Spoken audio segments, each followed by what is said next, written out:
All right. I want to thank our sponsors for tonight, for this session. We actually have Corfar is going to be speaking tonight, and Ermaya, is also going to be on our board as we speak. So thank you all for coming, and also our association sponsors.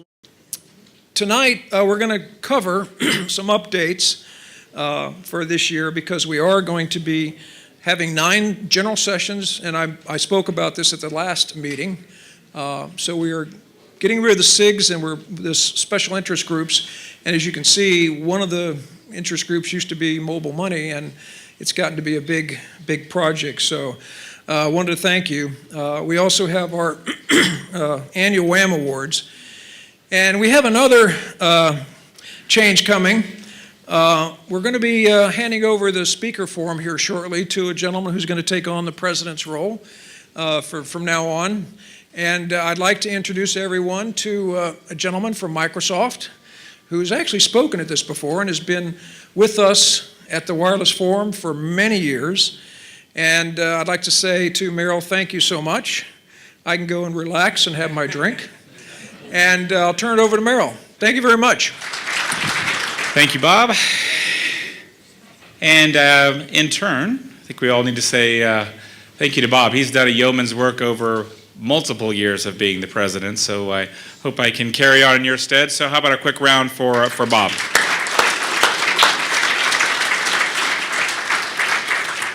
Thank you, Bob. And he was still pretty much coaching all of us up tonight, so we're not going to let him get away too far. So welcome to the January meeting, what's guaranteed to be the best Wireless Technology Forum meeting so far this year. I want to go ahead and pretty quickly get moving and turn it over to our moderator for tonight. And you all will recognize him. He's moderated here before, I think in March of last year for our tablet forum, so you'll recognize him. It's Dr. Phil Hendricks. He's going to come up in just a moment, but I'll introduce him. He has quite a long bio. I just want to call out 3 interesting facts. He was the founder and currently director of IMMR. He also is currently an analyst at GigaOM Pro. They do a lot of consulting around mobile marketing and things in the space we're going to talk about tonight. So he's very qualified to be the moderator tonight. And also, one other interesting tidbit, he was a former professor at Emory and at some school up north, across the border from Ohio. I'm an Ohio State grad, so it's a little hard for me to say, from the University of Michigan. So come on up, Dr. Phil, and please be our moderator tonight. Thank you very much, Meryl. That's great. One of my favorite commercials is the one in which the Auburn, Alabama fans in their 80s trip one another. So that's the rivalry between Ohio State and Michigan as well. Delighted to be here tonight. We really have an impressive lineup of companies that are going to be speaking with us. So what I want to do in just a few minutes is tee up the topic. As Meryl mentioned, I'm a recovering academic, taught at Emory as well as University of Michigan for a number of years. But for the last 15, almost 20 years now, I've been in consulting. So most of the work that I do is on mobile, and over the last 18 months, much of it in mobile commerce. I am an analyst with GigaOM Pro and have been writing a paper on mobile commerce for the last 3 months. I think I'll have a draft of it by the end of this month, so if anyone's interested, by all means, please let me know. This is an enormous market that's in transition, but on the verge of erupting. Just looking at some of the major players that are challenging the incumbents in this space, Google, Apple, of course, Facebook, eBay, PayPal, over the last several years, particularly over the last 18 months, nearly $9 billion. This was through third quarter of 2011, so it hasn't been updated, but there's hardly a week goes by that there's not some significant M&A activity, announcement, and the like. So I'm going to turn it over to our first speaker. All right, good evening, everyone, and glad to be here. And so what we're going to do is talk a little bit about our view of the landscape. I thought what might be helpful, just to kind of frame the discussion and the panel piece that we'll have after this, is to give you sort of a sense of how we're looking at this space and the lens through which we see it and how things are changing. For those of you who may not be familiar with First Data, so we are just a quick minute on this. So we're actually the world's largest processor of electronic payments. We touch about 6 million merchants globally through our networks. We also have thousands of financial institutions. So our business, if you look at it, is really kind of made up of two large practices. One around merchant acquiring, which is everything essentially from the buy button back, so whether that's in the physical or a virtual setting, and really driving authorization, settlement, movement of money, reporting, and the like. I'd focus your eye on the lower left. The way we think about it is in the context of something we'd call universal commerce, right? This notion of the ability to really drive innovation in payments and commerce to address that broader set of needs before, during, and after the transaction. And really then informing and helping to inform issuers of those accounts as well as merchants with the data that on a permission-based, in a permission-based way can actually help in the targeting, the advertising, the things that can help not only drive increased footfall, but increased basket size, things that are critically important, for retailers. And for issuers, how do we begin to think about accounts maybe becoming a little smarter? Right, just a quick sort of sample here of some of those universal commerce solutions at work. So, many of these components we're proud to say and report here are really powering the Google Wallet solution that you've probably seen and heard about. There are more programs like this, so we definitely see the proliferation of digital wallets and these kinds of experiences, coming to market. So as we, really work forward on universal commerce and the platform of capabilities, we're really excited about the future and the ability to really drive these kinds of benefits. Okay. So everybody here has probably heard of NCR, right? Yeah. How many of you have ridden on a plane, checked into Delta in the last year? You checked in on an NCR kiosk. Any of you use the 2D barcodes? That's an NCR product as well. So if you've gone to a Bank of America or a SunTrust and use an ATM, that's an NCR product as well. If you've used a Blockbuster kiosk, that's an NCR product as well. So talk just a little bit about some of the features and functions that we are bringing to market. A lot of these won't necessarily come as a surprise to you. But what we're trying to do, particularly in the retail, is we're really trying to redefine the shopping experience for retail. And so we're looking at things like mobile-based POS systems. If you've ever been into an Apple store, you don't actually go to a cash register anymore. They're scanning the device right there, right on their iPad, giving you an electronic receipt. So there's a lot of things that NCR is working around that. We've also announced a cloud-based POS system, and we have myfaveeats.com.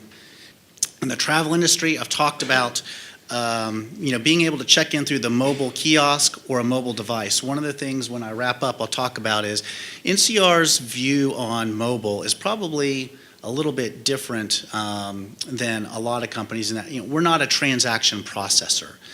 We don't process payments. We view it as part of a multi-channel experience so that you as the consumer, and we have a very consumer-centric view. And then, of course, in the financial industry, we have mobile banking solutions that we offer to banks. We're also big, one of the leaders in remote deposit capture technology. If you're familiar with that in countries like the US and a few other countries in the world that have what's called check truncation, you can actually use your mobile phone to take a photograph of a check, create that image, and use that, actually deposit that check using your mobile phone. So NCR is one of the leaders in that technology as well. We also have what I'll call unique multi-channel applications. And as I was mentioning earlier, the ability to be able to control another device. We at NCR, because we're in so many different industries, we've got some unique insights there. And then what we're also starting to explore is interesting implications for mobile, not just with the consumer, but for small businesses, front office and back office operations as well. And that's another area that you'll start to see NCR doing some research in as well.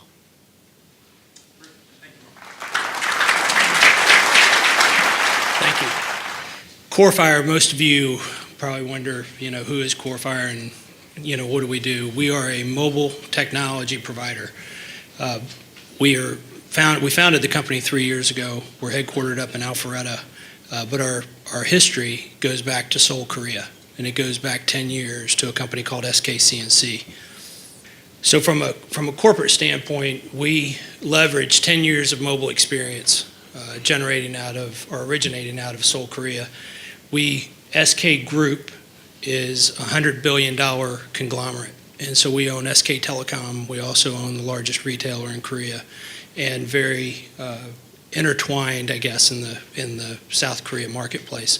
The genesis, again, of that really started with transit, and if you look at Korea today, we operate and process over 30 million transactions per day. We look at mobile commerce as really an ecosystem play, and it's really around allowing the consumer to live what we call the mobile lifestyle. So in the first 3 years, accomplishments that we've had so far, first and foremost is First Data and our partnership with them. And that really, as you'll see in the next slide, is really about getting payment credentials down to the phone, real time, in an acceptable fashion and time frame. It's not 3 minutes, it's 30 seconds. It's 1 or 2 clicks, it's not 20 clicks. And it's secure, right, which is a huge concern. And so, this is not a chipset that's always on. It's a chipset that's protected. It's down on the device. From a prepaid perspective, we looked at in our partnership with eCommerce, which is the largest prepaid distributor and load network in the U.S. today. Very key partnership, looking as we've watched prepaid grow, over the last 10 years. We'll continue to watch that type of technology morph over to the mobile device as well.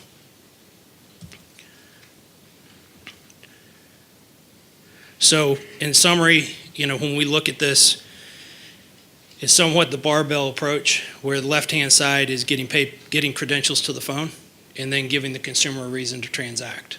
And as you've watched this start to develop and people will ask, well, is that NFC going to happen in the U.S.? My answer is it's happening today. The key is we've got to get payment credentials to the phone. So that's your credit cards. And so when you look at the left-hand side, Google, big disruptor, First Data, huge infrastructure play. And you start looking at Bank of America and Citi and Chase and MasterCard and Visa and PayPal's in there someplace. And, you've got prepaid in there. On the right-hand side, it's around the incentives. It's around where can I spend? Where can I use? Where am I going to get recognized? Right? Where am I going to be today? Where am I going to be tomorrow? Where am I now? Thanks. Thank you. It's an honor to be on the panel with such distinguished members. Don mentioned earlier universal commerce, and I like that. We call it eCommerce, but I think it's just about the same thing, right? Earlier, we also heard about doing everything with an ecosystem. We believe that no one company has all the solutions, and we like to think that we're just a small company that provide very innovative solutions to the ecosystem. The market is changing. And we can see it now, either unless we're sleeping or blind or have one eye shut, there's a perfect storm coming. And the perfect storm is because right now everything is coalescing. We at a time, if you look at the analysts, everyone was saying 2012 is the year for NFC. What's a company do? Well, all these market waves require that someone like those you see right here be able to guide them, right? Because if you don't guide those companies through the turbulent waters, what actually probably happen, you end up shipwreck, right? Well, that is not the Costa Concordia, by the way. End market, universal commerce, eCommerce is exploding. Well, those of us that keep abreast, if we can, with the analysts, we noticed that in 2015 they're talking about 1.4 billion wallets. That's a good market there.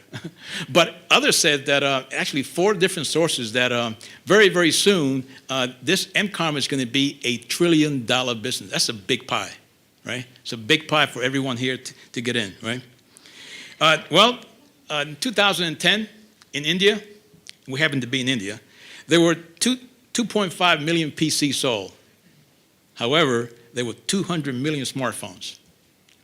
So everything is about change.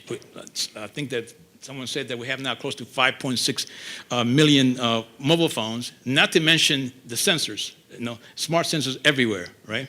Thank you very much. I also want to share with you a quote from someone that I respect, David Evans, who's founder of Market Platform Dynamics, and as many of you know, is probably one of the leading gurus, but here's what he said late last year. Using the mobile phone at the point of sale isn't really compelling for consumers, and that's a fundamental problem, okay? Now, I suspect our panelists disagree, so if you could, if David Evans were sitting here and had just made that comment, how would you respond? Isn't compelling for consumers. What is it that makes mobile payment, mobile commerce compelling for consumers? So the analogy I would give you is contactless cards, right? So you have to look at this and think about this in the context of, where is their value to a consumer, right? And there have been many millions of contactless cards that have been in the marketplace for years now. I'd probably venture a guess and say many of the folks in the audience probably have one or two contactless cards in your wallet. So the time is right. And as we all know, we don't want to carry multiple contactless cards, in our wallet. And now we have the opportunity to merge these. But we go beyond that because now, you can either use NFC payment or 2D barcode payment, or you probably see in the future, you're going to also see a combination of Bluetooth payment, right? So, and along with that, you have the loyalty, reward, and the discounts that you can offer in real time because everything is one device. The average consumer, I believe I've read, don't quote me, but I believe I've read that the average consumer is enrolled in something like 11 loyalty programs. That's a lot of cards to carry in your wallet, and of course, it is difficult to manage, so good point. Anything else you'd add to this? Yeah, I just add that I personally think that we're way too focused on the actual processing of the payment. I think that what is a payment, is one of the items that, has to be, explored. And a payment is obviously not just the waving of a card. And then I would say, what is the definition of a checkout? Other questions from the audience? Well, you're close and easy, so it's easy. Good to have a mic because I have no voice. So I'm Andrew Morris. I'm actually a director at Market Platform Dynamics, David Evans' firm. So that was his quote, not mine, but I'm with his firm. And I have a committee role within the National Retail Federation. So I'm interested in the retailer's point of view. Yes. How'd I do? That was good. And we could No. we could talk offline, but yes. All right. Okay. Merrill, thank you very much. Thank you. Please join me in thanking the panelists.